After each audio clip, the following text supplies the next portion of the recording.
welcome everyone for listening. This is Joni Holm. I'm filling in for Joan Hogan for Prairie Doc Radio. I'm here with my husband Rick, who is an internist with the Avera Medical Group in Brookings. Good morning, Rick. Good morning. We would like to introduce our guest, Ellie Neises, who is an RN in the emergency department of the Brookings Health System.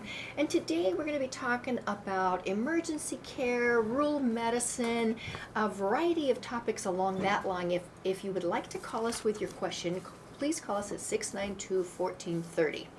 I should add that Ellie spent a couple months with me this last year, shadowing me and following me and learning, and as I learned from her, as she's doing her advanced practice training and becoming a nurse practitioner, and you will soon be working at Stanford. So congratulations on your new job and what's coming. Oh, I'm going to turn this off. I can't take it.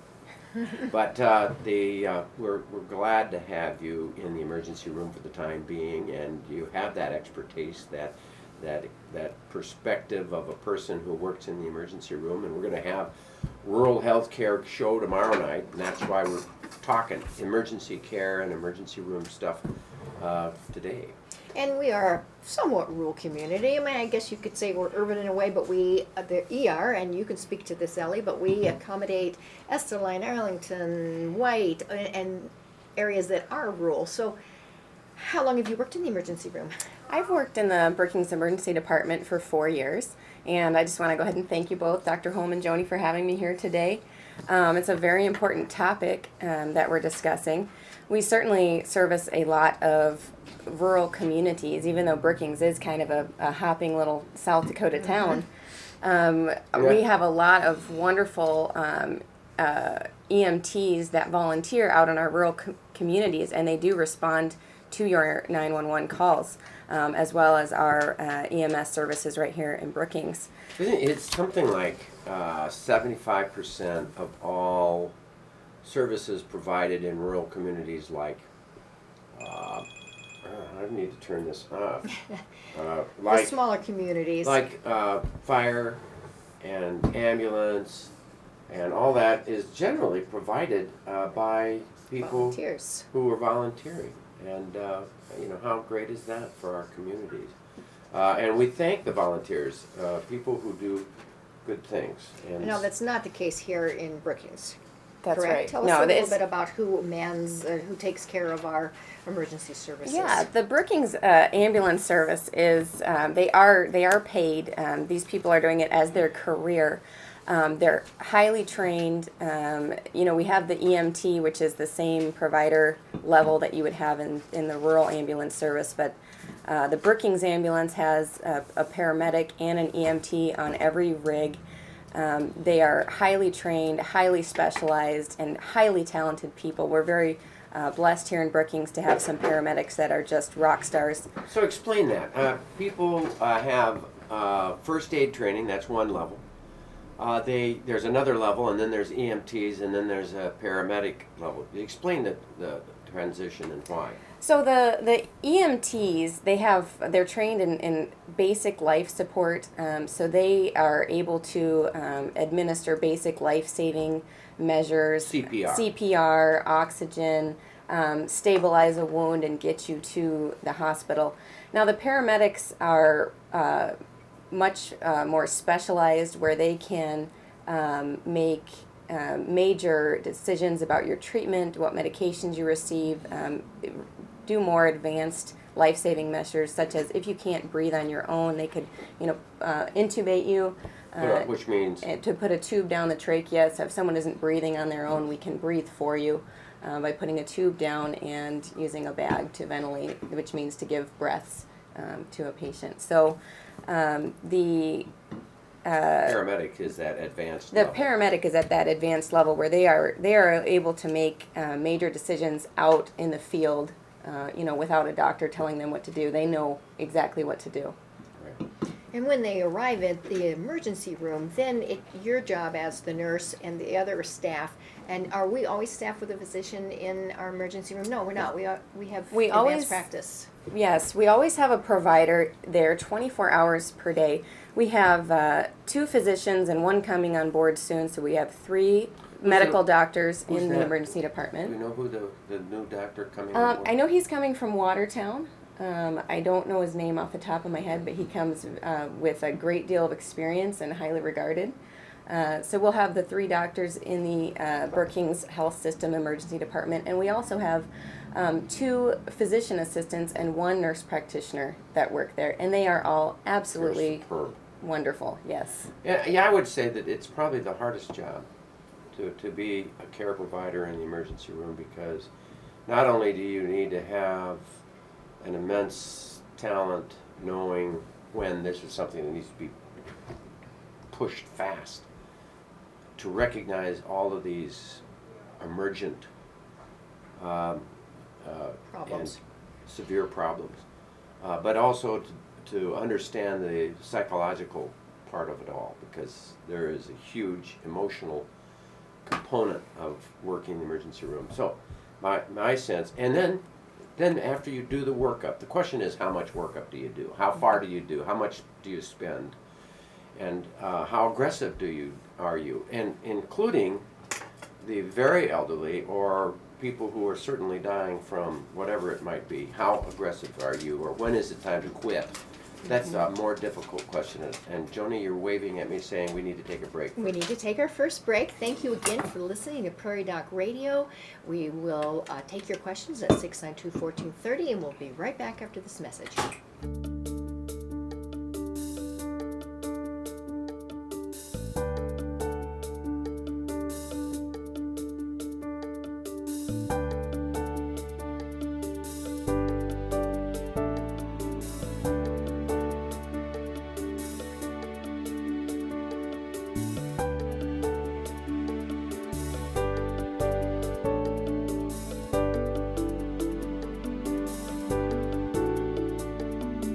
Welcome back to Prairie Doc Radio. This is Joni Holm filling in for Joan Hogan. We're in the studio today with Rick Holm and Ellie Neises, and we're talking about the emergency department and rural care. Rick, you were just about to talk about how much care to provide. If you want to finish up on that, and then we want to move into some... So the whole issue is how challenging it is to work in the emergency room. And there's a lot of demand. Some of it is, I need drugs. I want narcotics. People abusing the system will go there first. Anybody and everybody can go to the emergency room. The emergency room cannot turn people away going, this is a malingering, fake, not real deal, or you're a person who wants something from us that we can't provide, get away from here. You got to take them all. And I think that's a very important point, that the government has made that rule, and I think it's right that the hospitals that provide emergency services provide it for all in any scenario. So, but if I was going to pick an objective for today's discussion with you, Ellie and Joni, it would be, people need to know when is the time to come to the emergency room? When do you go to the clinic? When do you go to the emergency room? The value of establishing care in a community. Let's address that and see if by the time we're done today, which is short, will they have a sense of understanding this issue? What's your take on those? So that's such an important issue, Dr. Holm, and I'm glad that you brought it up. Unfortunately, I think in our modern age, we've kind of lost the ability to take care of ourselves at home, or to know what's life-threatening and what's not. There's a great quote by Dr. Tirana Lodog, that she wrote a book called Healthy at Home, and she said, in this modern age, we're increasingly at risk for losing the basic knowledge of how to maintain our health and the health of our families. Now, particularly, it seems to be younger people have a hard time knowing how to take care of minor health issues at home. We definitely want you to come into the emergency department when necessary. But one thing that's, I think, really important for learning what's an emergency and what's not is to establish care with a primary care doctor in a family practice in your community, and to see them for your wellness checkups and to ask questions and say, okay, I have diabetes. When will I know I'm having an emergency and need to call 911? I have COPD or emphysema, and when do I need to go to the emergency department? Or And if also, I'm a little kid that's suddenly coughing and sick, or if I've got a runny nose, or I've got quote unquote sinusitis, or my Yes. ears are starting, when do I seek care? You know, Yes. those are tough issues. And I'm going to quick toss in, and as an advanced practice nurse, you will be working with young people soon, or you already do, but I'm launching a new website called Eat, Sleep, Play. And that's what you need to look at, parents. Does your child eat, sleep, and play? And if they do those things, it's probably not an emergency. There might be the rare time if they're, cut or something like that, but they're probably not going to be eating, sleeping, and playing if they've been injured. Right. So look at the basics, and that's what you're saying. Even with emergency care, with outpatient care, look at the basics. Are they eating well? Are they sleeping well? You know, are they playing? Chances are they're not going to need an antibiotic. Chances are they don't need to come in and be, spend $1,000 million trying to figure out if there's something wrong. If they're eating, sleeping, playing, it's a great point, Joni. But there's a time when people don't come when they should. Exactly. Now, what are the We need big to turn ones? that around. Ellie, what are the big things that people ignore and it's a delay inappropriately? I think that a good rule of thumb for people is if there's a change in a major body function, if there's a change in your ability to breathe, if there's a change in your ability to move, if your loved one suddenly can't talk, major changes, you need to call 911. Don't question it. One of the mistakes that people make is think, oh, you know what, my loved one is they're slurring their speech and they're confused and they don't know what they're talking about, and well, maybe it'll get better in a few hours. I'll try to feed them a sandwich and we'll see what happens. Well, they could be having a stroke, and with big emergencies and big health changes, time is everything. We need you to get in so that we can give you those life-saving measures. My own husband had a stroke, and he was lucky enough to be with someone who was actually a rural EMT, like we were talking about earlier, and he got him into the emergency department right away, and he had life-saving measures taken at both here at Brookings Hospital and at the Sanford Medical Center in Sioux Falls, and he is doing great today. So I just want to encourage you that if there's a major change in a major body function, then there could be a big emergency going on, and don't blow it off. Listen to your gut and don't ignore that. Let me follow on that. We can use clot buster drugs in a new stroke, in certain new strokes, not all of them. And certainly you need to make sure it's not a stroke that's due to a bleed, because you could be catastrophic if you added the blood clot buster drug to a bleed. So you have to have certain things done. The clot buster drug will only work if it's within the first 3 hours.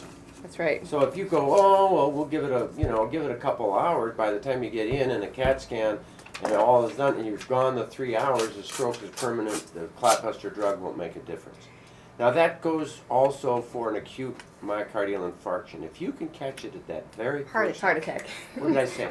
Myocardial infarction. Yeah, heart attack.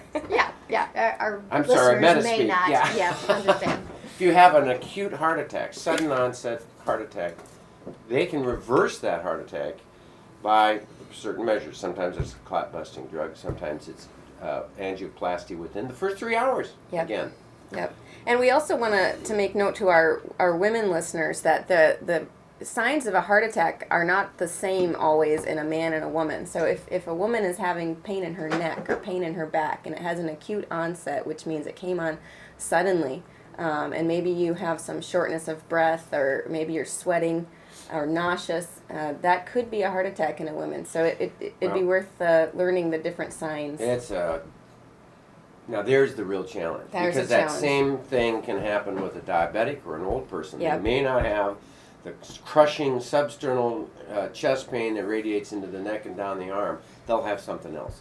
And So- in that case, I think we're always going to say err on the cautious side. That's right. If in doubt, go on in and get checked. So there is the problem. Did you hear us? We just said a few minutes ago, don't come in for every little thing. You know, if you're playing and you're eating and you're sleeping, you know, if everything is fine, you know, don't, I mean, you It's know. not fine when you have pain in your chest. Yeah, I think a good rule of thumb too with that is if you have chest pain and it's worse when you move, it's probably not your heart. You Right. know, it's That if the muscle, it's, for example, okay, so I'm doing my weights like I do twice a week, you know, stretching, pulling, trying to keep my muscular strength as I get to be an old fart. And sorry Bob, I slipped up there. So you keep the other day I was running and I'm moving my arms, and as I'm moving my arms, I can feel chest discomfort. I go, okay, is this exertional chest pain or is this musculoskeletal? Well, it was musculoskeletal. I Right. stopped. It's moving your arm. Well, you would have If you shortness of notice it when breath. you're moving your arm. If I'm running and I'm not having chest pain, I mean, if I can run and this thing doesn't happen, it happens when I'm moving my arms or because I've been lifting heavy pails lately, then you know it's musculoskeletal. So that's the clue you're saying, isn't it? yeah. Or if you can press on that spot that hurts and you can take your thumb and you can push on it and it hurts. That's probably your muscles in between your ribs that's hurting. So, but we don't expect you to be a doctor and to figure all that out. But there's some things you can do just to say, okay, this probably isn't a heart attack, and you can look at that. But if you're not sure, of course, we want you to call. And when you do call, I know Joni, you wanted me to talk about some things that we should encourage people to share with the 911 dispatcher. When you call, it is helpful if you can tell them. You could say, has this ever happened before? Let the 911 dispatcher know, okay, my dad's having chest pain again. He had a heart attack 2 years ago. Give them some context there. Very important to tell them when this started happening. Did this start happening 30 minutes ago? Did the symptoms start happening 3 weeks ago? And that too, you can ask yourself, okay, if I've been having back pain for a month, do I need to call 911? Probably not. You probably need to go see your family doctor. But if something has come on suddenly, you make sure that you tell the 911 dispatcher when it started happening. That will help the ambulance to know kind of what's going on. And if you are living in a rural area, another thing we want to encourage you to do is not just to share your address, but before you get off the phone with that dispatcher, GPS doesn't always take you to the right place. We all know that, so maybe you need to give a little directions. And then while you're waiting for the ambulance to get there, the best thing that you can do is stay calm with your loved one that's having the health emergency. If there is something that you know to do from a first aid standpoint, if they're bleeding and if you can dress that wound, if they are having chest pain and you can give them one adult aspirin or 4 baby aspirin, those are okay things to do. If someone's having trouble, breathing, try to find the position where they can breathe the best, whether that would be in a recliner sitting up, whether that would be sitting forward with their elbows on their knees. Try to find that position where they can breathe the easiest. And again, just to stay calm and keep the dispatcher updated. What about basics, having the lights on, making sure the door is Yes. unlocked, maybe putting a dog in a basement? Have Absolutely. a sack full of all the medicines the person is on. Yes. Bring that in. Medicine history is always a very challenging issue. I think one of the things that helps when a person should go to the emergency room or the clinic is when a person's having shortness of breath. That's Yes. pretty much an emergency room situation. Yes. And I mean, it's not, if you're a person who has long-standing emphysema and you are always short of breath, that's another story. But if there's new shortness of breath, generally you get to the emergency room. Yep. Yes, and mostly adults. I mean, I do see a lot of children with croup, and they have a perceived shortness of breath, and in that case, first of all, doing a steamed up bathroom or taking them out in the cool air, those will often tell you whether you need to come in. There are cases when it doesn't go away and you need to come in, but many You're times right. they'll I'm an feel adult better. doctor. You're Yeah. the Right. peds person. Yeah. I'm glad. Yeah. I think we should take a second break while we're at this point, and we'll be right back with you to continue this discussion on emergency care. And we hope you'll call us at 692-1430. Clear.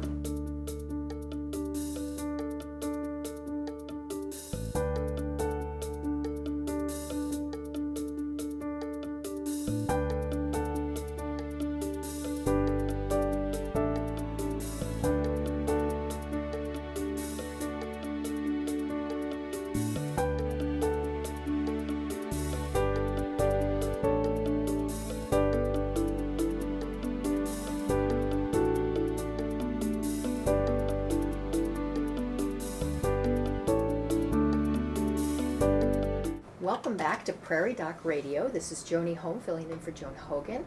We're in the studio with Rick and Ellie Neises, who's an RN with the emergency department at the Brookings Health System.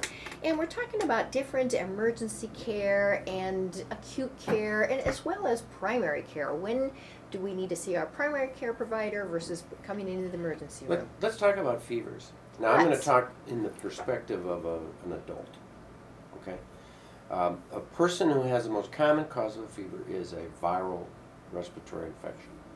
Viral infection will give fevers, ache all over, and you can feel something's coming down. You know, that's that first 1 or 2 or 3 days. 1-2 days. If it starts lasting longer than 2 days, there's a problem. If you've got a cold, a respiratory thing, have that first 2 days of fever, ache all over, and then you have a hacky cough for 2 weeks. Classic picture. The sore throat in particular early on, and then that wanes, and you cough lasts for 2 weeks. That's Day very 4 normal. or 5 or 6, you start having fever again. That's a bad sign, because that very likely is pneumonia. And bacterial pneumonia that comes on the heels of a viral respiratory infection is the common entrance. I've lost a number of my patients in the last week and 2 weeks because there's a viral respiratory infection coming through, and it just swept them right out the door because they develop a secondary pneumonia. Okay, they develop a secondary bacterial pneumonia, and you know, my dad used to say, "This is, you know, I'm being a little. This is the way it is in life. You know, you live so long, and something takes you from us. It commonly is the old man's friend. That's the thing that sometimes will take a person who's very, very frail at the end of their lives, often no longer able to know what's going on. But let's And make these sure. people go from a viral respiratory infection and then a bacterial infection that follows 4, Okay, 5, or 6 days. Define that for us a little more clearly. If you're having a low-grade fever, some aches and pains, wait it out. Leave it alone. Don't come in. Don't look for an antibiotic. Avoid an antibiotic. It won't make things If on better. day 5 you develop a fever, You get a secondary fever. You come back with a second fever 5 days later. I've had a friend who sat on that for 5 days of huge raging fever, had pneumonia, just about killed him. So it's a good thing to know. I mean, it sounds kind of crass, but the point is, when a person comes back with that secondary fever, we need to know it. Now, let's also talk about that back fever. up and talk about fevers. What is a fever and when do we need to treat it? A fever is your own body's way to treat an infection. And so oftentimes, we know that the fever, let's just put it this way. Let's take a boil on the arm. Someone has a big infection in the arm, or an infection, a little boil on the eyelid. What's the treatment? Not an antibiotic. The treatment is heat. Put heat on that boil and heat on those eyes, and the infection will come to a head and open and drain. Heat improves your ability to fight an infection. In fact, you know, 100 years ago, people would come down with tuberculosis, going to kill them. It gives a low-grade fever. They would give them an infection of Serratia, which gives a significant fever that would kill the first infection. It was syphilis, for example. They did the same thing. So my point is, fever is a good thing. I don't generally treat a fever. I leave the fever alone and let it help me fight the infection. If I need something for a bacterial infection, I will allow the fever to run. Ellie, any comment? Talk to us about when parents either call the emergency department or if they come in and their child or themselves have a fever. What kind of things do you teach them? So the point I make, and I kind of want to put a billboard up in Brookings because I feel like we've lost that knowledge that Dr. Holm's talking about, that fever is our friend. There's a point where fever is a warning sign, but 9 times out of 10, the fever is a good thing. Fevers help. I always tell parents that come into the ER and they're in a panic because their kid has a fever of 102 or even 101, not very high, and they're in a panic because they've had this fever for 2 days.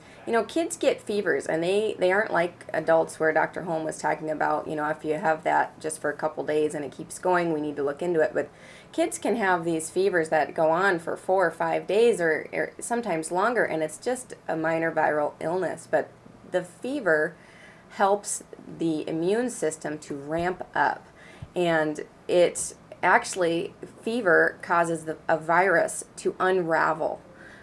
So to actually physically unravel so the body can take care of it sooner. So I always tell parents when I'm giving them their discharge instructions after they've brought their child into the ER and they're going home, we know everything's okay, I always encourage them, let the fever be. We don't treat the fever, we treat the child. And if your child is having a fever and they're, kind of want to lay around a little bit, that's okay. There's a reason for that. They need to rest. So always trying to fight the fever, you're not getting anywhere. You give that Tylenol or ibuprofen and the fever goes down, and parents tend to feel like, okay, I'm winning against the infection. Well, you actually might be doing the opposite thing, which is prolonging the infection, because your body is very wise.